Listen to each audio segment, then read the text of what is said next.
예, 만나서 반갑습니다. 예, 자, 금강경 이제 두 번째 시간이 되겠습니다. 자, 우리 저번 시간에 뭐 배웠죠? 질문해도 된다고 했죠?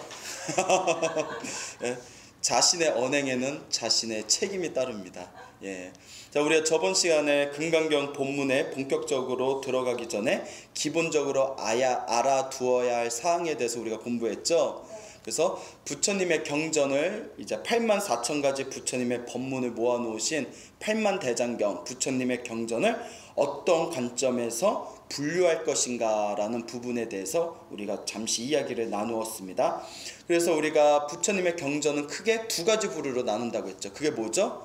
소승경전과 대승경전으로 나누어지고, 소승과 대승이라는 두 가지의 경전의 형태를 중국에서 천태오시라는 부처님의 경전을 5가지 또 이제 부류로 나누어서 해석하는 방법이 있다. 하나가 있었고, 그렇죠. 두 번째는 현대 학자들의 학설에 의해서 먼저 아함 불교, 니까야 불교가 이루어진 뒤에 그 부처님이 세상을 떠나시고 500년 후부터 대승경전이 새로이 편집되어져 널리 알려지게 되었다라는 썰도 있다라는 말씀 드렸죠, 저번 시간에.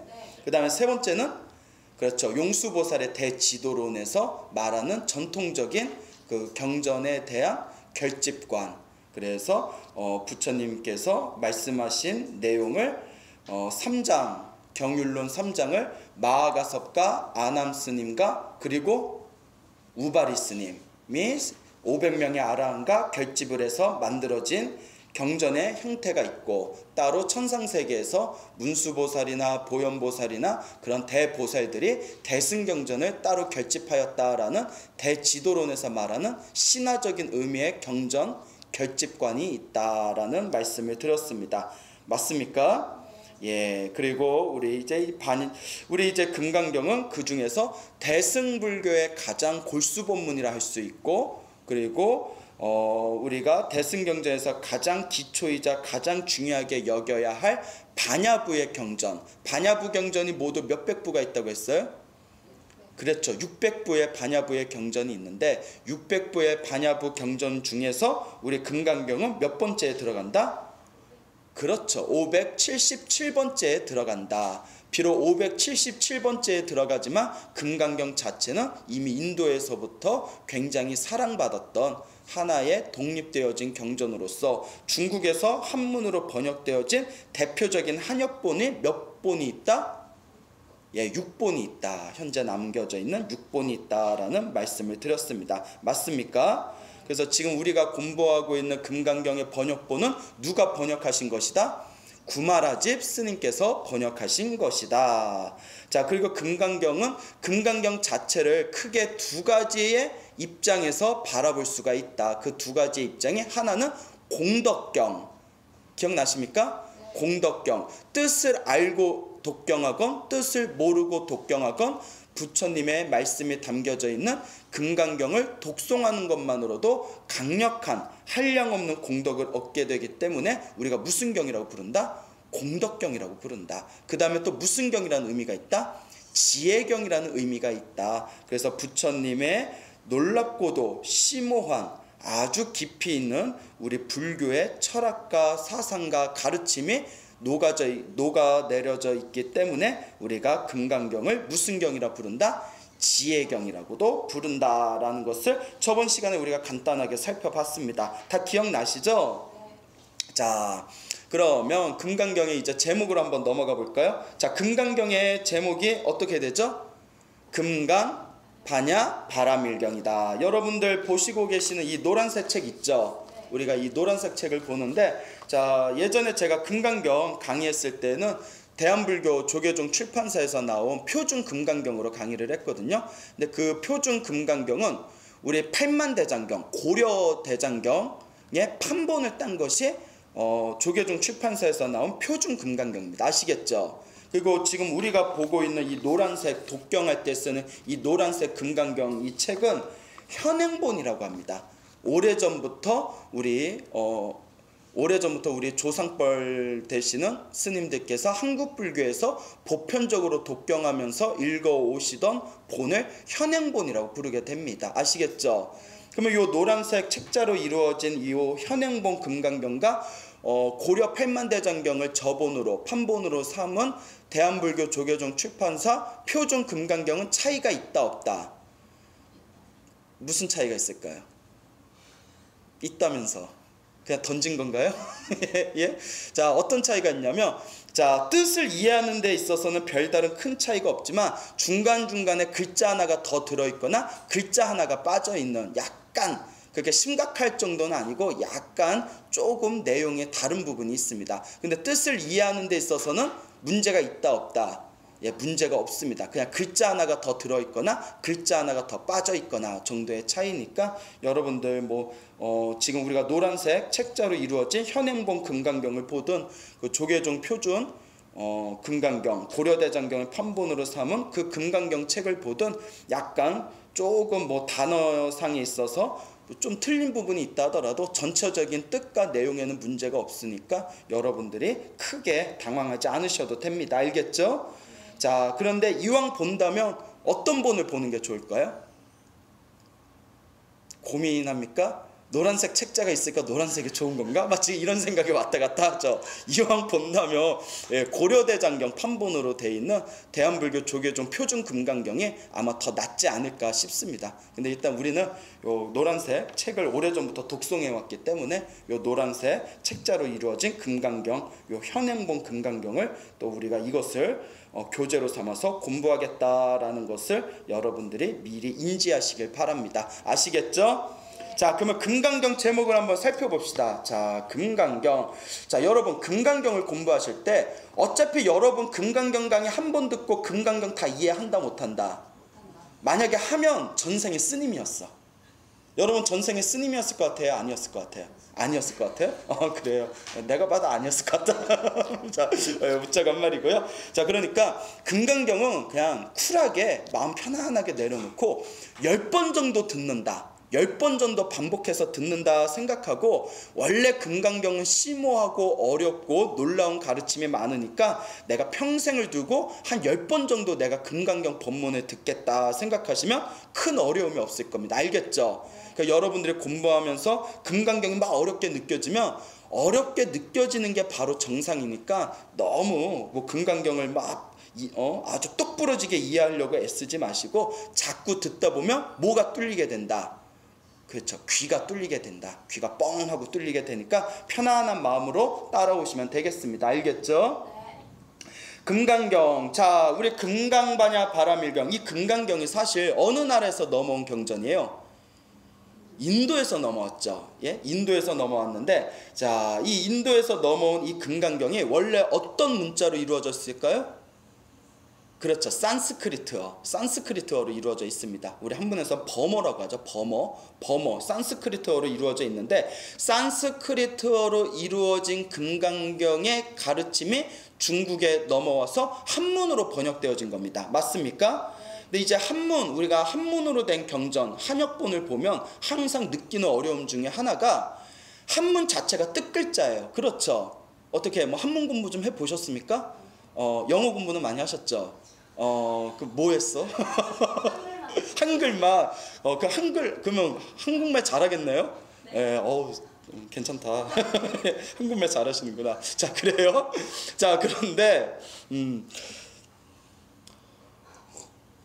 자, 산스크리트어로 이루어진 부처님의 말씀을 한문으로 번역하다 보니까 한자 자체가 뜻글자로 이루어져 있다 보니까, 뜻글자라는 게 그렇지 않습니까? 뜻글자가 여러 가지 뜻의 내용이 한 글자 안에 포함되어져 있기 때문에 문장을 해석할 때 그 문장 중간에 어디에 점이 찍히냐에 따라서 뜻이 완전히 바뀌게 되고요. 요 한 글자, 요 한문의 한 글자를 어떤 각도에서 바라보냐에 따라서 내용들이 천차만별로 바뀌게 돼요. 그래서 옛날 큰 스님들, 옛날에 기라성 같은 큰 스님들도 그런 어떤 굉장히 수준 높은 경전을 번역하실 때 한 구절, 그 어떤 한 구절의 한문을 어떻게 풀이하냐에 따라서 큰 스님들께서도 해석상의 내용에 조금씩 틀린 경우가 많았다라는 것을 우리가 미리 짚어봐야 됩니다. 아시겠죠? 자, 그런 의미에서 살펴봤을 때, 자, 금강반야 바람일경 했을 때 옛날 우리 중국 불교권, 한문을 우선으로 하는 중국 불교권에서 뭐라고 해석하냐면 금강이 세상에서 가장 단단한 돌이에요. 아시겠죠? 세상에서 가장 단단한 돌인데 세상에서 가장 단단한 돌은 쉽게 깨져요, 안 깨져요? 깨지지가 않아요. 그래서 여러분 혹시 무협지 보신 적 있어요? 무협지? 무협지 안 봤어요? 아, 무협지를 안 보셨다. 갑자기 맥이 탁 풀리네요. 제 어렸을 때 꿈 중에 하나가 무협 작가가 되는 게 꿈이었는데, 자, 여하튼 그 무협지를 보다 보면 아무리 장풍을 맞고 아무리 칼질을 당해도 몸이 손상되지 않는 최고의 경지가 있어요. 그걸 금강불개라고 하거든요. 들어보셨어요? 아, 이거 말이 안 통해서 이거 갑갑하네. 하여튼 금강불개라고 있어요. 금강불개. 나중에 인터넷 검색해 보세요. 예? 예. 아니 젊은 날에 무협지도 안 보고 뭐 했어? 자, 그래서 이제 금강불개, 금강같이 무너지지 않는 몸이란 뜻이 알겠죠? 그래서 금강이 세상에서 가장 단단한 물질이고, 반야는 뭘까요? 지혜를 뜻해요. 무엇을 뜻한다? 예, 지혜를 뜻해요. 그래서 금강반야, 그거 바람일은 무슨 뜻일까요? 바람일, 바람일. 바람일은 도달하다라는 뜻이에요. 완성하다, 도달하다. 그래서 자, 한번 그 경은 부처님의 말씀을 모아놓은 것을 경이라고 하죠. 맞습니까? 그래서 중국 불교권에서는 이걸 한문 그대로 뭐라고 해석했냐면 금강같이, 금강, 영원히 무너지지 않는, 세상에서 가장 단단한 보석이죠. 영원히 무너지지 않는 반야가 무슨 뜻이랬죠? 지혜라는 뜻이라고 했죠. 영원히 무너지지 않는 지혜의 바람일이 무슨 뜻이라고 했죠? 도달하다. 무엇에 도달하다? 지혜에 도달하다. 영원히 무너지지 않는 지혜에 도달하는 부처님의 말씀이라는 뜻이에요. 어때요? 뜻이 그럴듯하죠? 그런데 산스크리트어 원 제목으로 풀어보면 이 뜻이 정확하다, 정확하지 않다. 예, 이렇게 해석하면 좀 정확하지 않다라고 보여집니다. 그래서 오늘 일부러 시간을 내서 금강반야 바람일경 산스크리트어 제목으로 한번 직역을 해보도록 하겠습니다. 어때요? 좋습니까? 네. 그래요? 의례적인 대답. 예. 자, 그러면 이제 여러분 이제 차곡차곡 한번 받아쓰기 해보세요. 자, 금강경 산스크리트어 원 제목은 무엇인고 하니 바즈라, 바즈라, 바지라. 여러분 칼국수 좋아해요, 안 좋아해요? 좋아해요. 바지락 칼국수 좋아해요? 네. 그때 그 바지라. 자, 예, 너무 깊이 들어가지 마세요. 바지라. 예, 바지라. 그 다음에 체디까, 체디까. 그 다음에 뿌라즈냐, 프라즈냐, 프라즈냐. 그 다음에 파라미타, 바람일다 할 때 파라미타. 적고 있습니까? 그 다음에 마지막에 수트라, 수트라. 자, 그래서 한번 읽어볼까요? 바즈라, 체디까, 프라즈냐, 바라미타, 수트라. 맞습니까? 자, 요걸 그대로 해석을 해보자면, 자, 바즈라는 무슨 뜻인고 하니 바즈라. 설마 아까 제가 농담 던진 것처럼 바지락이라고 적은 건 아니겠죠? 자, 벼락, 번개라는 뜻입니다. 벼락, 번개. 번쩍번쩍하는 벼락과 번개라는 뜻인데, 자, 이 벼락과 번개가 어떤 의미를 담고 있는가 하면, 여러분들 우리 불교에서는 하늘세계, 천상세계를 몇 개가 있다고 하죠? 28개가 있다고 합니다. 28개의 천상세계가 있는데 28개 천상세계 중에 도리천이라는 세계가 있어요. 무슨 세계가 있다? 도리천이라는 천상세계가 있는데 이 도리천을 다른 말로 33천이라고 부릅니다. 뭐라고 부른다? 33천. 왜냐하면 도리천이라는 하늘나라는 33개의 구역으로 나누어져 있기 때문에 33천이라고 불리운다. 아시겠죠? 자, 이와 같이 33천으로 이루어진 자, 이 도리천을 지배하고 있는 신의 이름이, 하늘 신의 이름이 바로 여러분들 많이 들어보셨을 거예요. 인드라. 인드라 신이에요. 인드라 들어보셨죠? 네. 예. 들어보셨기를 바랍니다. 예, 이거 굉장히 불교 절에 다니면 자주 나오는 내용인데, 인드라. 이 인드라를 중국 불교에서는 뭐라고 번역했냐면 제석천왕이라고 번역했습니다. 제석천왕 들어보셨죠? 제석천왕. 예? 자, 그래서 우리 신중기도 할 때 뭐 범천왕, 대범천, 범천왕, 범중천, 제석천왕 막 이렇게 신장들의 명호를 이렇게 독경하는 게 나오지 않습니까? 불교 초기 경전에서는 이 인드라신 제석천왕을 뭐라고 표현하고 있냐면 사카천왕이라고 합니다.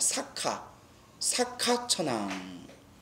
자, 그러면 여기서 이제 중요한 이제 단초가 이제 곧 나오게 됩니다.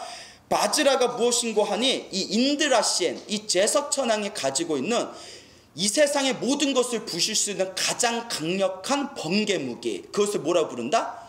바즈라라고 부릅니다. 제석천왕 인드라신이 가지고 있는 번개 무기, 그게 바즈라고, 요 바즈라를 중국에서는 뭐라고 번역했다? 금강이라고 번역한 거예요. 금강. 그래서 여러분 그 절에 다닐 때 금강저라고 들어보셨어요? 금강저? 이게 뭘까요? 금강저. 나중에 인터넷 한번 검색해 보세요. 딱 보시면 알 거예요. 자, 여러분들이 하다못해 무협지만 봤어도 금강저라는 단어를 쉽게 접했을 텐데, 예, 금강저는 하늘에 있는 호위 신장들, 하늘에 있는 천신들이 악마를 무찌를 때 쓰는 하늘신들의 무기를 금강저라고 합니다. 그래서 바즈라를 뭐라고 번역했다? 금강저라고 번역한 겁니다. 아시겠습니까? 자, 그 다음에 무슨 단어가 나오죠? 체디까는 무슨 뜻인고 하니 자르다, 부수다라는 뜻이 있어요. 잘라버리다, 부셔버리다. 예? 자르다, 부수다, 체디까. 자, 프라즈냐는 무슨 뜻이 있을까요? 프라즈냐를 지혜라고 합니다. 지혜라는 뜻이 있는데, 프라즈라를 빨리어로 빤냐라고 합니다. 빤냐. 그래서 요 프라즈냐, 빤냐를 그대로 중국에서 뭐라고 번역을 했다? 반야라고 번역한 겁니다. 그대로 글자 뜻을, 여러분들 그대로 글자 뜻을 되새겨서 반야라고 이제 번역을 했다. 그래서 반야가 무슨 뜻이 있다고요? 지혜라는 뜻이 있다. 여러분 수학 공부 하실 때 수학 문제가 나오는 대로 척척 수학 문제의 정답을 매기는 것은 우리가 지혜라고 한다? 아니죠. 그건 지식이라고 하죠. 맞습니까? 여러분들 아무리 대학 수능 시험 아무리 잘 봤어도 우리가 그 점수를 가지고 지혜라고 부르질 않는다. 그것을 지식이라고 한다. 그럼 불교에서 말하는 반야, 불교에서 말하는 지혜는 무슨 뜻인고 하니 무슨 뜻일까요? 시간 없다. 모든 것을 있는 그대로 꿰뚫어 보는 지혜, 그게 바로 반야입니다. 알겠죠? 모든 것을 있는 그대로 보는 지혜. 여러분들은 세상을 있는 그대로 봅니까? 절대 아니죠. 중생마다 번뇌라는 색안경을 끼고 있기 때문에, 자, 여러분 빨간 안경을 끼고 있으면 세상이 다 어떻게 보여요? 빨갛게 보이죠.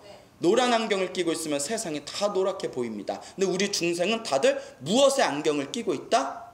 그렇죠. 번뇌라는 안경을 끼고 있습니다. 그런데 부처님께서는 번뇌라는 안경을 벗어던지시고 이 세상을 그냥 있는 그대로 꿰뚫어 보시는 분, 그게 바로 부처님의 지혜, 반야가 되겠습니다. 알겠죠? 이런 것들은 외워두셔야 됩니다. 자, 파라미타는 자 무슨 뜻이 있다고 했죠? 도달하다, 이르다라는 뜻이 있죠. 도달하다, 도착하다, 이르다, 혹은 완성이라는 뜻이 있습니다. 완성하다, 완성. 자, 그래서 이 파라미타를 중국에서는 뭐라고 번역했다? 바람일다. 줄여서 바람일. 마하반야 바람일다 할 때 바람일다. 아시겠죠? 자, 그래서 도달하다, 도착하다. 수트라는 뭘까요? 수트라. 예, 수트라는 경전이, 부처님의 말씀을 모아놓은 경전이라는 뜻인데, 원래 의미는 실, 끈이라는 뜻이 있습니다. 실이나 끈.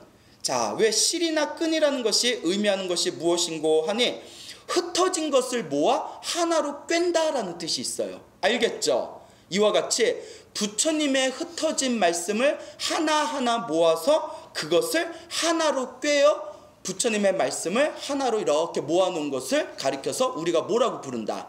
수트라라고 부른다. 그리고 경전이라고 번역했다라고 여러분들이 이해하시면 딱 되겠습니다. 알겠죠? 자, 바즈라는 벼락, 번개라는 뜻이 있고, 하늘의 신인 제서천왕, 인드락신, 샤카천왕의 모든 것을 부실 수 있는 강력한 무기인 금강저의 다른 표현이다라고 아까 말씀드렸죠. 그래서 바즈라를 뭐라고 번역했다? 금강이라 번역했고, 맞습니까? 체디까는 무슨 뜻이 있다고 했죠? 자르다, 부슈다라는 뜻이 있다 했고, 맞습니까? 프라즈냐는 반야라고 번역했고, 무슨 뜻이 있다고 했죠? 지혜, 모든 것을 있는 그대로 꿰뚫어 보는 지혜. 바라미타는 어떤 뜻이 있다고 했죠? 파라미타, 도달하다, 도착하다, 완성하다의 뜻이 있다고 했죠. 그래서 뭐라고 번역했다? 예, 바라밀이라고 예, 중국 사람들은 번역을 했다. 그 수트라는 어떤 뜻이 있다고 했죠? 예, 그렇죠. 실, 끈. 이거 잘 따라오네요, 의외로. 예, 흩어진 것을 모아서 하나로 꿰다라는 그런 의미가 있다고 했습니다. 그래서 이 수트라를 경이라고, 경전이라고 번역을 하였다. 맞습니까? 이걸 있는 그대로 해석하면, 자, 모든 것을 부수는, 모든 것을 자리는 번개와 같이 금강저와 같은 지혜로 저 언덕에, 피안이죠, 피안, 저 언덕에 이르게 하는 경전이라는 뜻이 되겠습니다. 알겠습니까? 그래서 이걸 조금 더 쉽게 얘기하면, 자, 번개처럼 자르는 지혜를 완성하는 경이다. 그냥 직역을 하자면 무엇처럼 자르는? 그렇죠, 번개처럼 자르는 지혜를 완성하는 경. 그대로 뜻이 해석이 되죠. 자, 번개처럼 무엇을 자를까요? 그렇죠, 번뇌를 자르는 겁니다. 예? 자, 번뇌란 말이 안 나왔으면 제가 굉장히 서운할 뻔했어요. 이렇게 열심히 내가 강의를 하는데, 그렇죠, 번개처럼 자르는, 무엇을 번개처럼 자른다? 번뇌를 번개처럼 잘라서 무엇을 완성한다? 지혜를 완성한다. 이게 바로 바즈라, 체디카, 뿌라지냐, 파라미타, 수트라의 직역이 되겠습니다. 번개처럼 번뇌를 잘라서 지혜를 완성하는 경이다. 아시겠죠? 자, 그것을 중국 사람은 무엇이라고 번역했다? 금강, 반야, 바람일, 경이라고 번역을 하였다라고 이해하면 여러분들 충분히 이해를 하실 수 있을 것입니다. 어때요? 금강경의 뜻 제목을 딱 공부하는 순간부터 가슴이 두근거리고 뭔가 희열이 느껴지십니까? 네, 멋있어요. 멋있어요? 예, 그래요. 굉장히 감정파시네요. 예, 그 혈액형이 어떻게 되나? O형. 그렇군요. 예. 자, 그래서 우리가 이 금강경의 제목을 이해하는 것만으로도, 야, 뭔가 금강경에 굉장히 깊고 심오한 가르침이 있구나라는 것이 느껴지십니까? 예, 그게 아주 중요합니다. 이 금강경. 자, 모든 번뇌를 번개처럼 자르고 지혜를 완성할 수 있는 부처님의 가르침이 담겨져 있다. 그러니까 여러분, 이 금강경을 이번 생에 만난 것은 결코 한 생, 두 생, 삼생, 과거 전생의 몇 생의 인연공덕으로 이 금강경을 공부할 수 있는 게 아니다. 앞으로 여러분들이 금강경을 공부하면서 배우시게 되겠지만, 과거에 한량없는 그런 수많은 생애 동안 여러분들이 열심히 복덕과 성근을 지었기 때문에 이번 생에 이와 같이 금강경을 공부할 수 있는 인연을 만나게 되었구나. 그리고 여러분들이 이번 생에 금강경 열심히 공부하시고 열심히 선업을 닦으시면 여러분들 다음 생에 천상세계에 태어나든 인간계에 태어나든 훨씬 더 고귀한 존재로 태어날 수 있을 것이다 라는 것이 광우 스님의 말씀이 아니라 누구의 말씀에 나온다? 그렇죠, 우리 붓다, 부처님의 말씀에 이것을 증명하는 내용들이 굉장히 많이 나옵니다. 여러분들 이번 생에 열심히 불교 공부하셔서 다음 생에는 더 뛰어난 존재로 태어나시길 바랍니다. 알겠죠?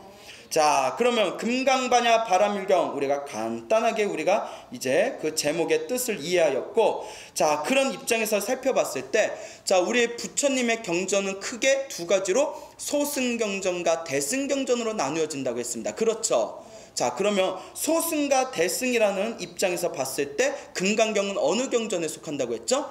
대승경전에 속한다고 했습니다. 그래서 대승경전의 핵심은 나 혼자 영원한 행복을 얻겠다라는 가르침이 아니라 모든 중생이 다 함께 깨달음을 얻겠다, 모든 중생이 다 함께 부처가 되겠다라고 소원을 세우는 가장 최상승의 가르침을 담고 있는 것이 바로 무슨 경이다? 금강경이 된다라는 것을 머릿속에 인지하시기 바랍니다. 여러분도 미래 세상에 부처님이 되고 싶습니까? 오, 그 막 던지는 거 아니죠? 예, 대답 되게 잘하네. 예, 어떤 사람은 부처님이 되기 싫다라는 불자가 있어요. 저는 너무나 예, 이거 뭡니까? 이거 팀킬입니까? 예, 너무나 부처님이 좋지만 부처님이 되고 싶지는 않습니다라는 분이 있어요. 그래서 내가 왜 그러십니까? 라고 질문을 던졌더니 부처가 되면 너무 심심할 것 같아요 라고 말씀하시는 경우를 제가 들은 적이 있습니다. 예, 그렇죠. 우리가 그런 분들을 가리켜서 아직 업장이 두껍구나 아직 업장이 두껍구나 라는 이야기를 합니다. 부처님이야말로 세상에서 가장 존귀하고 가장 완벽한 행복을 증득하신 분입니다. 자, 그렇기 때문에 예전에 제가 학교 다닐 때, 어렸을 때 제가 이 두 가지를 생각한 적이 있었어요. 뭘 생각했냐면 제가 가요 프로를 보는 게 너무 좋은 거예요. 가요 프로를 보는 게. 우리 같은 세대인가? 저희 때 이제 SES, 네. 핑클, 네. 같은 세대인가요? 연배가 좀 있으시네요. 되게 동안으로 봤는데. 예, SES, 핑클, 뭐 여자 쪽은 H.O.T하고 잭스키스였겠죠? 예? 네. 누구 좋아했어요? H.O.T. H.O.T. 핫한 애들을 좋아했구나. 자, 그런데 여기서 이제 중요한 게 또 제가 가요 프로를 좋아했고, 두 번째가 아이스크림 먹는 걸 되게 좋아했어요. 아이스크림 먹는 걸. 근데 제가 어렸을 때 무슨 생각을 했냐면 중학교 때 어른들한테 아이스크림 드실래요 하면 잘 안 드세요. 아유 됐어. 그래서 저는 왜 아이스크림을 싫어하실까? 또 제가 가요 프로를 보고 있으면 어른들이 야 쓸데없이 저런 걸 왜 보냐 이러시는 거예요. 왜 저렇게 재밌는 걸 왜 싫다 하실까? 그 어른들은 뭐 보세요? 예? 그렇죠. 아시네요. 예. 트로트 나오는 가요 무대 보시잖아요. 뭐 돌아온 김상사 뭐 이런 거 보잖아요. 예? 자, 그런데 무슨 생각을 했냐면 내가 만약에 아직도 기억이 나네요. 가요 프로 보는 게 싫어지고 아이스크림 먹는 게 싫어지면 나는 아마 나이가 들었다는 증거일 거다. 그런데 과연 그런 날이 나에게 올까? 나는 60이 돼도 가요 프로 걸그룹을 좋아하고 60이 돼도 아이스크림을 좋아할 것 같은데 라고 생각을 했는데 저도 이제 내일 모레면 40이지 않습니까? 그런데 가요 프로 보는 게 좋다 싫다 재미가 없어. 마지막으로 들은 게 오래전에 마지막으로 들은 걸그룹이 그 원더걸스의 텔미랑 소녀시대 지까지만 내가 듣고 더 이상 요새 시스타도 나오고 AOA의 심쿵에 뭐도 있고 막 하는데 재미가 없어. 이제 걸그룹 ESID가 뭔가 또 엄청나게 인기가 많다고 인터넷에 나와서 봤는데 재미가 없는 거야. 이제 가요 프로가 재미가 없어.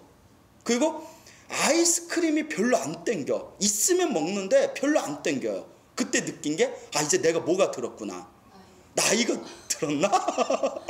그렇구나. 근데 저는 다른 각도에서 생각해 볼 수 있는 게 어렸을 때는 그런 자극적이고 감각적인 게 좋았거든요. 그런데 전 다르게 해석하고 싶은 게 어렸을 때 감각적이고 자극적인 행복보다 더 고차원적인 행복을 만났기 때문에 더 이상 그런 것들이 필요 없다는 거죠. 이해 가십니까? 옛날에는 눈으로 보여지고 귀로 들려지고 몸으로 느껴지는 감각적 욕망에 가득한 행복이 좋았지만 이제는 눈으로 보여지고 귀로 들리고 감각의 욕망을 자극하는 것이 아니한 훨씬 더 고차원적인 행복. 하나 힌트를 드리자면 그냥 가만히 앉아 있어도 한없이 고요한 마음. 이런 게 진짜 행복이구나. 이 고요한 마음의 행복이구나. 이런 것에 더 깊이 매료되었기 때문에 가요 프로라든가 아이스크림 먹어서 뇌에 도파민을 분비시켜서 느껴지는 행복감이라든가 그런 것들이 이제 조금씩 무의미해진다는 거죠. 동감하십니까? 이 이야기를 왜 장황하게 하느냐? 지금 내가 느끼는 행복도 내 수준이 더 높아지면 나 이거 없으면 못 살아 하는 행복도 사실 뭐와 같다? 꿈과 같이 변한다는 거예요. 아시겠죠? 그래서 그 불자분은 스님, 부처님이 되면 붓다가 되면 너무 심심할 것 같아요 라고 말씀하신 그분도 정말 붓다가 되면 내가 부처가 되기 전에 집착하던 그 모든 것들이 얼마나 허무하고 허망하고 꿈과 같은 것인가 라는 것을 직관하게 된다는 거죠. 동감하십니까? 네. 여러분들이 이제 그 고차원적인 행복의 세계로 나아가셔야 됩니다. 아시겠죠? 네. 그래서 많은 분들이 그래요. 스님은 어떻게 결혼 안 하고 혼자 살 수 있어요? 왜 그런가 하면 사람이 왜 자꾸 누군가를 원하고 결혼하고 싶고 옆에 누군가가 있기를 원하면 자기 자신의 내적인 충만감이 약할수록 남에게 의지하고 싶은 힘이 강해집니다. 그런데 우리 스님들 같이 수행을 열심히 하면 그냥 홀로 존재하는 것만으로도 내적인 충만감이 가득해져요. 아시겠죠? 네. 그래요. 이 뜻이 무슨 뜻인지 알겠어요? 결혼 못하겠다 이제. 결혼 못하겠다 이 뜻을 알면. 왜 결혼하고 싶어요? 갈등 중이다. 그래요. 그래 좋은 인연 만나길 바래요. 자, 그래서 이와 같은 관점에서 우리가 바라봤을 때, 행복은 항상 우리가 얘기하죠. 행복은 밖에서 구하는 것이 아니라 어떤 것이다? 그렇죠. 내 안에서 발견되어지는 행복을 느껴야 진정한 내적의 완벽한 그 무엇에도 의지되어지지 않는 변하지 않는 진실한 행복을 만날 수 있게 된다라는 것을 금강경과 불교 공부를 통해서 여러분들이 그 세계를 좀 맛보시길 바랍니다. 아시겠죠? 자, 이와 같은 이제 우리 모든 중생들이 다 함께 깨달음을 얻겠다라고 서원을 세운 가르침을 바로 대승불교라 부른다. 그리고 금강경은 그 대승불교의 핵심이 되는 가르침이다라는 것을 여러분들이 충분히 마음으로 납득하시고 요 금강경의 법문에 들어가도록 하겠습니다. 알겠죠? 자, 우리 한번 11페이지를 한번 펼쳐볼까요? 11페이지를 펼쳐보는데, 자, 금강반야 바람일경이라고 나오죠. 펼쳐봤습니까? 11페이지 금강반야 바람일경 제목은 우리가 해석을 했죠. 했어요? 안 했어요? 자, 금강반야 바람일경 해석을 했고, 자, 밑에 보면 요진이라고 나와요. 요진, 삼장법사, 구마라습, 역이라고 나오죠. 네. 예, 자, 근데 여기서 한 가지, 여기서는 구마라습이라고 했는데 원래 제대로 번역하면 구마라집이라고 해야 번역해야 더 정확하다라는 썰이 있습니다. 뭐라고 번역해야 더 정확하다? 구마라집이라고 번역해야 더 정확하다. 요진, 요시성을 가진 왕이 진나라를 세웠어요. 그 진나라를 뭐라고 부른다? 요진이라고 불러요. 요시성을 가진 왕이 만든 진나라 요진. 이 요진에서 활동하시던 삼장법사, 삼장은 경, 율, 론, 이것을 삼장이라고 부르죠. 요 삼장을 바르게 이해하신 큰 스님을 삼장법사라고 합니다. 그래서 요진 시대 삼장법사이신 구마라집 스님이 번역하셨다라는 뜻이 되겠습니다. 맞습니까? 자, 그래서 여러분들 나눠드린 프린트 한번 보시겠어요? 자, 우리가 구마라집이 어떤 스님인 정도는 우리가 이해를 해야 되겠죠? 자, 프린트를 한번 보시겠습니다. 자, 구마라집의 생애라고 나오죠? 자, 구마라집의 생애라고 나와요? 네. 구마라집의 생애, 자, 몇 년도에 태어나셨어요? 344년에 태어나셔서 413년에 세상을 떠나셨다라는 내용도 있고, 그 옆에 또 따로 표기를 해놨죠? 혹은 350년에 출현하셔서 자 409년에 세상을 떠나셨다라는 내용이 있습니다. 자, 대충 이게 역사 기록이 이렇게 조금 다른가 본데 대충 한 60, 70 사신 거죠. 예, 대충 이제 60, 70 사셨다라는 것을 우리가 판단해 볼 수 있겠네요. 자, 아버지의 이름이 뭐예요? 구마라염이고 아버님의 이름은 구마라염이고 어디 출신이에요? 예, 인도 나라가 인도의 출신인데, 네, 인도 출신 아버지 구마염이신데 본래 무엇이셨다? 승려셨다라는 것이 나오죠. 그렇죠. 어머니의 이름이 뭐예요? 기파예요. 기파. 귀 간지러워. 귀 좀 파. 죄송합니다. 예, 그래요. 기파. 자, 어느 나라의 공주예요? 구자국의 공주네요. 구자국. 자, 그래서 인도의 아버지 구마라염이 인도의 그 어느 나라에 굉장히 수준이 높은 재력가의 집안이었다고 합니다. 아주 그런 뛰어난 그런 집안의 출신인데, 이 아버지 구마라염이 인생은 참으로 무상하고 허무하다라는 것을 느끼시고는 스스로 머리를 깎고 출가를 하세요. 그리고 어디로 떠나시냐면 구자국으로 가시게 됩니다. 요 구자국은 지금 중국의 위구르 지방이라고 아시죠? 중국의 위구르, 소수민족 중에 위구르. 젊은 사람들이 왜 이렇게 기초상식이 부족하지? 위구르 몰라? 예, 그래요. 인터넷 한번 검색해봐요. 자, 그래서 더 정확히 말하면 옛날 자료를 보면 인도와 중국 사이에 실크로드라고 있죠. 실크로드, 사막길의 오아시스에 만들어진 큰 왕조 중에 구자국이라는 나라가 있었다라고 합니다. 지금은 사라졌죠. 자, 그래서 이 구자국의 공주로 있었던 이 기파가 구마라염이라는 이 스님이 딱 건너오니까 한눈에 보고 사랑에 빠졌어요. 그게 이제 청혼을 합니다. 나랑 결혼해 종. 그러니까 이 아버지 구마라염이 결혼을 했어요, 안 했어요? 두둥. 그렇죠. 결혼했으니까 누가 나왔어요? 구마라집이 나왔죠. 그래서 이와 같은 초딩적인 추리를 봐서라도 두 분이 결혼을 하셨구나라는 것을 판단해 볼 수가 있겠죠. 자, 그래서 구마라집을 낳게 되었고, 구마라집이 몇 살 때? 7살에 어머니와 함께 출가를 합니다. 어머니가 출가를 해요. 아들을 데리고. 근데 남편 구마라염이 허락을 안 해줘요. 아니 무슨 자식까지 있는 여편네가 무슨 출가야 하고 출가를 안 시키려고 하니까 어머니가 굉장히 불심이 깊었나 봐요. 몇 날 며칠 동안 밥을 먹지 않았답니다.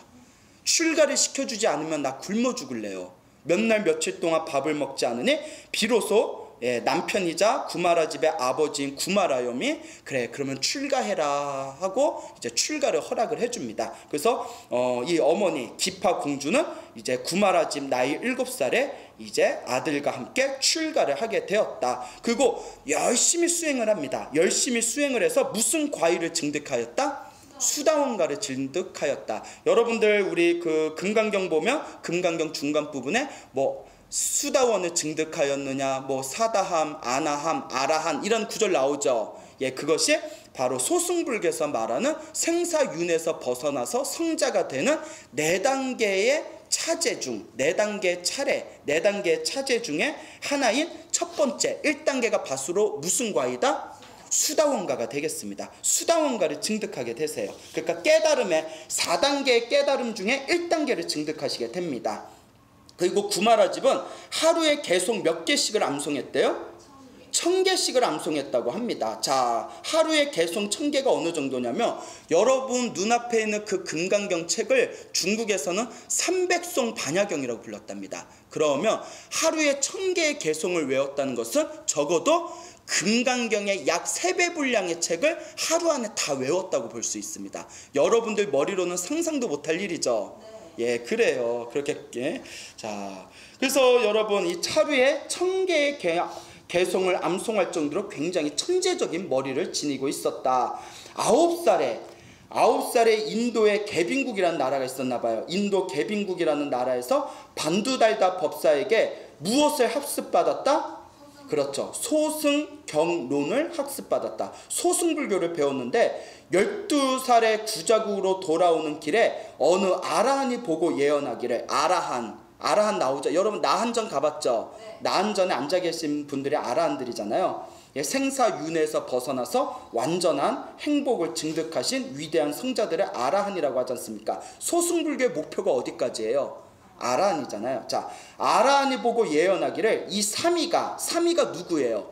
구마라집, 나이 어린 동자승을 사미라고 부릅니다. 원래 이 사미가, 그러니까 구마라집이 나이가 몇 살이 될 때까지, 35살이 될 때까지 파괴하지 않는다면, 계율을 깨트리지 않는다면 불법을 크게 일으키고 무수한 중생을 제도하는 것이 우파굴다와 다름이 없을 것이다. 우파굴다는 부처님이 세상을 떠나시고 오랜 뒤에 세상에 출현하셔서 널리 중생을 제도했다고 알려진 인도의 큰 스님이세요. 우파굴다 스님. 우리나라로 치면 원효 스님 같은 분이에요. 자, 그러니까 구마라지 스님이 35살이 될 때까지 계율을 깨트리지 않으면, 파괴하지 않으면 우바굴다 스님과 같이 불법을 널리 일으키고 무수한 중생을 제도하는 그런 큰 스님이 되겠지만, 그러나 만일 계율을 지키지 못한다면 다만 지혜롭고 재주가 뛰어난 법사가 될 것이다 라고 예언을 합니다. 이해 가십니까? 자, 그러면 여기서 질문. 구마라지 스님은 결국 파괴를 했을까요? 계율을 지켰을까요? 애매하죠? 에? 계율을 지켰을 것 같아요? 자, 조금 이따 그 답은 조금 이따 나오게 될 겁니다. 그 후에 널리 명성을 떨치다가, 워낙 머리가 천재적이고 워낙 뛰어나다 보니까 명성을 떨치다가 어느 법사 스님을 만나요? 그렇죠. 수리야 소마 법사 스님을 만나서 무엇을 비로소 배우다? 대승불교를 배우다. 대승불교를 배우실 때 이와 같이 말씀하셨답니다. 대승의 가르침을 알지 못했을 때에는 소승을 훌륭하다고 생각했었는데 이것은 마치 황금을 알지 못하는 자가 노쇠를 보고 훌륭하다고 생각하는 것과 같다. 이때부터 소승불교, 자기가 배우던 소승불교를 배우고 대승에 귀하게 되었다고 합니다. 자, 20살에 무슨 계를 수지했다? 구족계를 수지했다. 자, 남자 스님은 250개를 받으면 비구가 되고요. 여자들은 348개를 받으면 비구니가 됩니다. 이 남자 비구 스님이 받는 250개와 여자 스님 비구니가 받는 348개를 통합해서 무슨 개라고 부른다? 구족계라고 부르는 거예요. 구족계. 알겠죠? 자, 이와 같이 구족계를 수지하였을 때 구마라 집의 어머니가 이별을 하게 돼요. 이별을 하게 되면서 구마라 집에게 이렇게 말했답니다. 대승경전의 심오한 가르침을 동쪽 땅에 전하는 것은 오직 누구의 힘에 달려있을 뿐이다. 너의 힘에 달려있다. 구마라 집 너의 힘에 달려있다. 다만 너에게만은 아무 이익이 없고 힘들 텐데 너 힘들어서 어떡하니? 라고 안타까워합니다. 그 어머니가 이걸 다 꿰뚫어 보셨어요. 이때 이것을 예언한 어머니의 수행의 수준이 어디까지 갔을까요? 처음에 어디까지 갔다고 했죠? 1단계 수다원이라고 했는데 이때 20살 구마라 집에 20살이 되어서 어머니가 이와 같은 예언을 했을 때 어머니의 깨달음의 수준이 4단계 중에서 3단계 아나함의 경지까지 가셨답니다. 대단하시죠? 참 대단해요. 그러니까 생각해보세요. 어렸을 때 공주로 태어나서 온갖 막 행복하게 살다가 나이가 들어서 아버지 구마라 형이 엄청 잘생겼대요. 잘생긴 남자고 결혼해서 똑똑한 천재 같은 아들을 하나 낳아서 그러다가 인생의 무상함을 느껴서 출가를 해가지고 깨달음의 4단계 중에 3단계까지 증득했다는 것은 이건 정말 이번 생에 엄청난 선업을 가지고 이 세상에 태어나신 분이다라는 것을 우리가 헤아려 볼 수가 있겠습니다. 그렇죠? 부럽지 않아요? 부러우면 이번 생에 열심히 복을 져요. 알겠죠? 열심히 기도하고 복을 져서 다음 생에 그렇게 사시기 바랍니다. 알겠죠? 예, 그래요. 끝까지 봐야 알지 뭐. 그래요. 그러니까 우리의 구마라지 스님이 뭐라고 얘기하시느냐 하면, 아이고 어머님, 보살의 행은, 자, 보살이 여자 신도를 한국 불교에서는 보살이라고 부르는데 맞다 틀리다. 틀리다라고 했어요.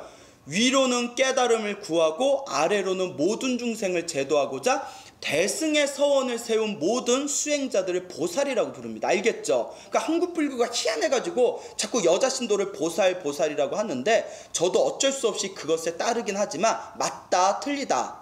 틀리다. 뭐라고 불러야 된다? 여자 신도를 우바이라고 불러야 되죠. 우바이. 예? 우바이. 자, 그 정도는 우리가 알아야 됩니다. 자, 대승의 수행의 길을 걷는 보살의 행은 중생의 이익을 위해서는 무엇의 몸도 있는 법입니다. 자신의 몸뚱이도 잊어버리는 법입니다. 큰 교화를 위해서는 용광로에 떨어진다 해도 저는 아무 상관이 없습니다. 이야, 이 정도의 포분이 있어야 돼. 그렇죠? 참 정말 대단하십니다. 자, 널리 불법을 전하기 위해서 내 한 몸 용광로 같은 곳에 떨어진다 해도 무슨 상관이 있겠습니까? 정말 시대의 귀감이 될 만한 큰 스님의 원력이 아닐 수 없습니다. 그 뒤로 대승의 가르침을 널리 펴니까 어렸을 때 소승불교의 스승이었던 누가 찾아와요? 그렇죠. 인도 개빈국의 반다달다. 뭐 그 발음이죠. 반두달다 법사가 와서 논쟁을 펼쳐요. 너 어렸을 때 나한테 소승불교, 그러니까 그분은 이제 소승불교란 말은 안 썼겠죠. 소승불교란 말은 대승 입장에서 얘기하는 거예요. 원래 이렇게 소승이란 말을 또 이제 그분들 입장에서 기분 나쁠 수가 있겠죠. 자, 어쨌거나 중국불교 입장에서 봤을 때, 대승불교 입장에서 봤을 때 반두달다 법사가 찾아와서 너 나한테 소승불교 배워서 내가 참 너를 아꼈는데 너 요새 대승불교 공부한다면서 야, 그러면 안 돼. 대승의 가르침은 잘못된 가르침이야 하고 치열하게 몇 날 며칠 동안 논쟁을 합니다. 근데 누가 이겼을까요? 구마라 집이 이깁니다. 그때 반두달다 법사가 우리같이 쪼잔한 중생들은 내가 가르쳤던 제자하고 말다툼했는데 내가 지면 어떤 마음이 들 것 같아요? 아, 몰랑. 나 너 안 봐. 나 다시는 나한테 연락하지 마. 이럴 텐데 반두달다 법사는 자신의 제자였지만 자신의 깨달음보다 훨씬 더 수준이 높다는 것을 알고는 스스로 옛날 자신의 제자의 무엇이 된다? 제자가 됩니다.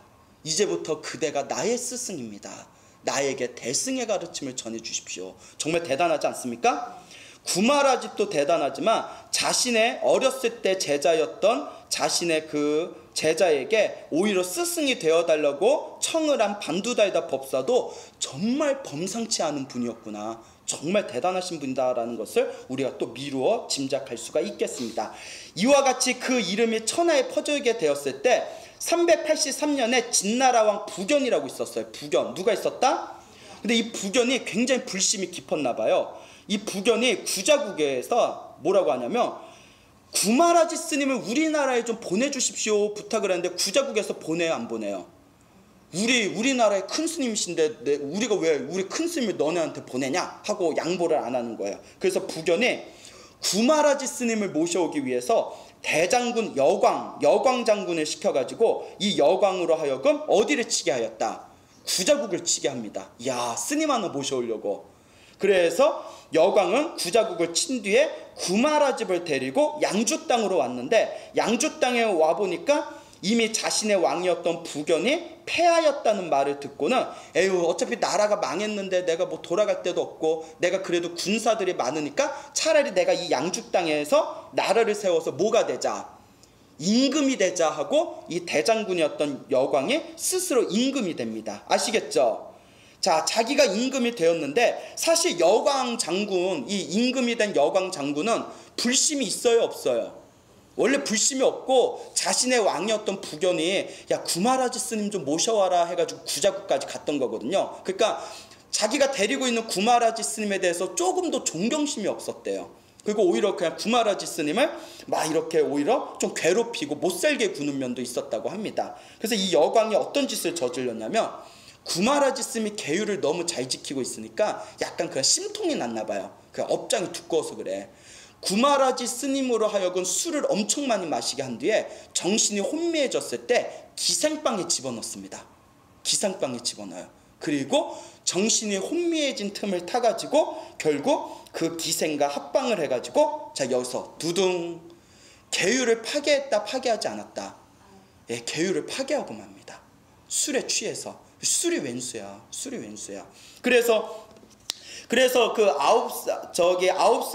12살에 구자구로 돌아오는 길에 어느 아라한이, 기억나시죠? 앞에서 얘기했던 부분. 35살까지 계율을 파괴하지 않으면 큰 중생을 제도할 수 있는 큰 스님이 되겠지만 만약에 35살이 이제 되는 그 시점에 계율을 깨트리게 되면 지혜롭고 재주가 뛰어난 법사가 될 뿐이다 라는 예언을 남겼는데 이때 이 여광이라는 사람이 구마라집을 술에 취하게 해서 여자와 재우는 바람에 결국 본의 아니게 무엇을 깨트리게 되었다? 계율을 깨트리게 되었다라는 것을 우리가 고민해 볼 수가 있겠습니다. 자, 안타깝죠? 예, 안타깝습니다. 그렇게 이제 여광이 구마라집을 이제 혹독하게 이제 대하다가 이 여광의 밑에서 많은 시련과 인고의 대우를 견뎌내다라는 부분 나오죠. 그러다가 이 여광이 전쟁을 일으키다가 여러 번 죽을 뻔한 적이 있었답니다. 죽을 뻔한 적이 있었는데 그래도 구마라지 스님이 같이 살았던 정이 있어서 그런지 여광이 위험할 때마다 예언을 해줬대요. 어디 조심하십시오. 몇월 며칠 조심하십시오. 그러면 그게 귀신같이 맞아떨어졌대요. 그때부터 여광이 아이고 그래도 구마라집 이 스님이 보통 인물이 아닌가 보다 해가지고 그래도 조금 그 뒤에 그 구마라집 덕분에 목숨을 몇 번 구한 뒤에는 또 이제 잘 모셨다라는 그런 비하인드 스토리도 있다라는 내용을 제가 어디 책에서 본 기억이 납니다. 아시겠죠? 자, 그 뒤에 후진이라는 나라에 요흥이라는 왕이 나와요. 이 요흥이라는 왕이 나오는데 자, 후진의 요흥이라는 왕. 그래서 아까 우리 요진 삼장법사라고 했었죠. 그게 요나라 성을 가진 왕이 만든 무슨 나라? 진나라. 그래서 뭐라고 부른다? 요진이라고 불리우는 거예요. 아시겠죠? 자, 후진의 요흥이라는 왕이 양을 쳐요. 이 양이 바로 그 여광이 만들어 놓은 그 나라, 양나라를 쳐가지고 401년에 이 요흥이라는 왕이 구마라집을 데리고 어디로 돌아온다? 장안으로 돌아옵니다. 장안 아시죠? 자, 장안이라는 수도로 데려오게 되는데 이 요흥이라는 왕이 굉장히 지극정성으로 구마라집을 모십니다. 요흥이라는 이 왕이 굉장히 불심이 깊었대요. 아주 불심이 깊어서 이 구마라지 스님을 국사로 모시고 나라의 스승으로 모신 뒤에, 자 이제부터 국사가 된 이 순간부터 구마라지 스님의 황금기가 펼쳐지게 됩니다. 역시 인생은 한방입니다. 그렇게 힘들게 이 시련과 인고의 그런 대우를 받으면서 겨우겨우 살아가시다가 비로소 인생이 쫙 펼쳐지게 돼요. 자, 이 요흥이라는 왕이 그 자신이 살고 있는 궁전의 한켠에다가 소요원이라는 암자를 짓게 하고는 그곳에서 머물게 하시고 오로지 경전을 번역하는 데만 전념하게 합니다. 오로지 경전을 번역하는 것에만 전념하게 하는데, 잘 보세요. 구마라지 스님은 이미 타고난 천재였고, 그렇죠, 이미 아버지가 어느 나라 사람이라고 했어요? 인도 사람이라고 했잖아요. 그러니까 인도말을 잘하고 있는 수준에서 어느 왕과 오랫동안 생활을 했었죠? 여광, 양주의 여광이라는 왕과 오랫동안 중국 땅에서 생활을 하면서 중국어도 완전히 마스터한 상황이었습니다. 그러니까 머리가 천재인 사람이 중국말도 잘하지 인도말도 잘하지. 그러니까 번역이 그냥 화려하고 아름다운 번역이 척척척 하고 나오는 거예요. 아시겠습니까? 그때 번역했던 것이 바로 중론, 백론, 십이문론, 반야경, 법화경, 여러분들 좋아하는 법화경, 대지도론, 그리고 우리 수많은 불자들이 좋아하는 아미타경, 유마경, 그 계율에 대해서 만들어 놓은 십송률 등 35가지 종류, 총 348권에 달하는 방대한 경전을 번역하게 되었다라는 것을 여러분들 체크해 두시기 바랍니다. 자, 이거 굉장히 중요한 겁니다. 구마라지 스님이 중국에 오시기 전에도 중국 땅에는 이미 번역되어진 경전이 있었지만 문장이 매끄럽지 못하고 은근히 오역이 많았다. 그런데 구마라집이라는 걸출한 존재가 출현하셔서 중국 땅에서 중국말로 되어진 경전이 번역되어지고 난 뒤에 비로소 중국 불교가 찬란한 큰 꽃을 피우게 되는 결정적인 요건이 되었다. 구마라지 스님의 경전 번역의 그 거대한 공덕은 이 중국 불교를 포함한 중국 불교권의 영향을 받은 모든 나라에 있어서 정말 역사상의 한 획을 긋는 위대한, 아주 위대한, 뛰어난 공적이다라는 것을 우리가 거듭해서 되새기셔야 됩니다. 알겠죠? 그래서 우리가 지금 보고 있고 독경하고 있는 요 금강경도 바로 구마라집 스님이 번역하신 거고, 여러분 그 법화경 사경회 때 한글로 했다고 했죠? 네. 그렇죠. 예, 한문으로 했으면 더 좋았을 텐데 한글로 사경하는 것도 아주 좋아요. 우리가 한문으로 보게 되어지고 한글로 번역되어질 수 있게끔 한 그 법화경 사경집도 다 누가 번역하셨던 거다? 구마라지 스님이 번역하셨던 것이다 라는 것을 한번 생각해 보시기 바랍니다. 알겠죠? 자, 그래서 진나라 임금 요흥이 구마라지 스님을 너무 좋아하는 거야. 구마라지 스님을 너무 사랑해요. 영원한 자신의 스승이야. 그래서 무슨 생각을 하냐면 구마라지 스님에게 이렇게 얘기합니다. 대사의 총명과 뛰어난 깨달음은 천하에 둘도 없습니다. 만일 하루아침에 세상을 떠나신다면 법의 씨앗이 될 후사가 없어서야 어찌 되겠습니까? 이걸 세 글자로 말하면 무엇이라고 하죠? 씨내리라고 합니다. 씨내리 들어보셨죠? 씨를 좀 내려주십시오. 씨를 좀 뿌려주십시오. 그러니까 구마라지 스님이 너무나 뛰어난 천재다 보니까 뭐가 아까운 거예요? 유전자가 아까운 거야. 유전자. 그러니까 스님이 이렇게 뛰어나신 분인데 스님이 이렇게 그냥 가시면 스님의 유전자 너무나 얼마나 안타깝습니까? 그러니까 스님, 그 스님의 유전자를, 스님의 씨앗을 조금 뿌려주십시오 하고 부탁을 하면서 그 당시 궁전에 있던 얼굴이 예쁘고 아름답고 총명한 여자 10명을 억지로 결혼을 시킵니다. 와, 스님인데 여자 몇 명하고 결혼한 거예요? 10명. 이게 뭡니까? 이건 절대 부러움이 아닙니다, 여러분. 오해하지 마십시오. 이게 뭡니까, 이게? 예? 어떻게 스님이 여자고 10명이나 결혼을 합니까? 이거는 정말 전생에 복을 많이 지으신 겁니까? 자, 그래서 이 이후로부터는 승방에 머물지 않고 따로 관사를 짓고 살았다. 그리고 모든 것이 풍부함이 넘칠 정도로 공급받았다. 자, 근데 여기서 이제 문제가 생깁니다. 제자들을 데리고 강설할 때 항상 스스로 설하시기를, 자, 여러분 잘 생각해 보세요. 사실 스님이 결혼하면 돼요, 안 돼요? 안 되죠. 안 돼. 뭐 고민하지 말고 안 돼요, 원래. 자, 우리 부처님 계율 1장에 의하면 승려가 머리를 깎은 부처님의 제자가 그냥 성관계를 맺는 그 즉시 승려로서의 자격이 박탈당합니다. 아시겠죠? 그 스님은 결혼을 할 수가 없고 아예 결혼을 떠나서 성적인 관계를 맺을 수가 없는 게 바로 스님이에요. 이건 부처님의 가르침에 나오는 겁니다. 그런데 구마라지 스님이 그래도 계율을 깨끗하게 지키시고 제대로 공부하신 엘리트 스님이시거든요. 자기가 여자 10명하고 예쁜 여자 10명하고 같이 사는 게 부끄러워요, 안 부끄러워요? 사실 제자 보기도 자기가 부끄럽죠. 부처님의 가르침을 널리 설하는 이 구마라지 스님이 왕 때문에 그 옛날에 여광이라는 그 장군 때문에 어쩔 수 없이 파괴를 했고 지금은 요응이라는 왕이 스님의 그 뛰어난 유전자 좀 나눠주십시오 하고 하도 간곡하게 부탁하고 억지로 결혼시켜가지고 결혼 생활을 하고는 있지만 제자들 보기에는 너무나 자기가 이제 부끄러운 거예요. 그러니까 뭐라고 얘기하냐면 제자들을 데리고 법문을 설하실 때 이거 중요한 겁니다. 더러운 진흙 속에서 무엇이 피는 것 같다? 연꽃이 피는 것 같다. 너희들은 오직 무엇만을 취하고 그렇죠. 연꽃만을 취하고 무엇은 취하지 말아라? 더러운 진흙은 취하지 말아라. 이 말이 무엇인고 하니 더러운 진흙은 누구를 뜻하는 거예요? 자기 자신을 뜻하는 거예요. 구마라지 스님이 파괴를 한 자기 자신을 뜻하는 거예요.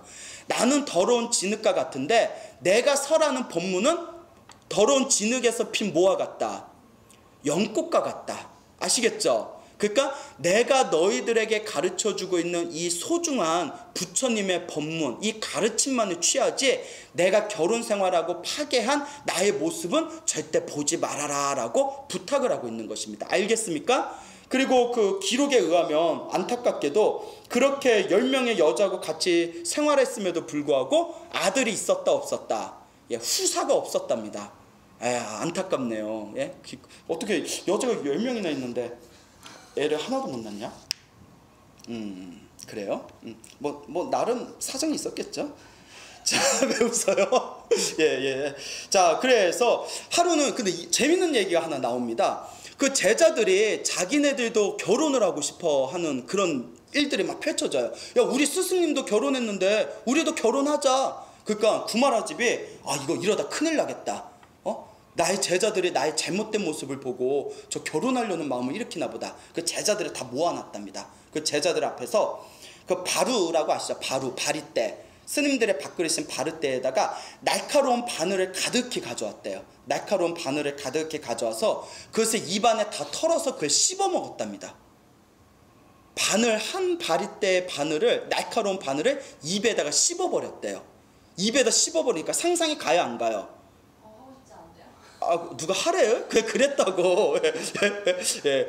자, 그래서 제자들이 깜짝 놀라니까 제자들한테 이렇게 얘기합니다. 너희들이 나와 똑같이 이 바늘을 씹어먹을 수 있으면 결혼을 해도 좋다. 그럴 자신 없으면 결혼해라, 결혼하지 말아라. 결혼하지 말아라 라는 그런 이야기가 이렇게 전해져 내려오고 있습니다. 알겠죠? 그러니까 이 보통뿐이 아니에요. 구마라지 쌤이 보통뿐이 아니에요. 네. 자, 그래서 마지막에 임종 직전 돌아가시기 전에 무슨 얘기를 하시냐면 유언으로 남기시기를 자, 지금 대중 앞에서 내가 진실로 맹세한다.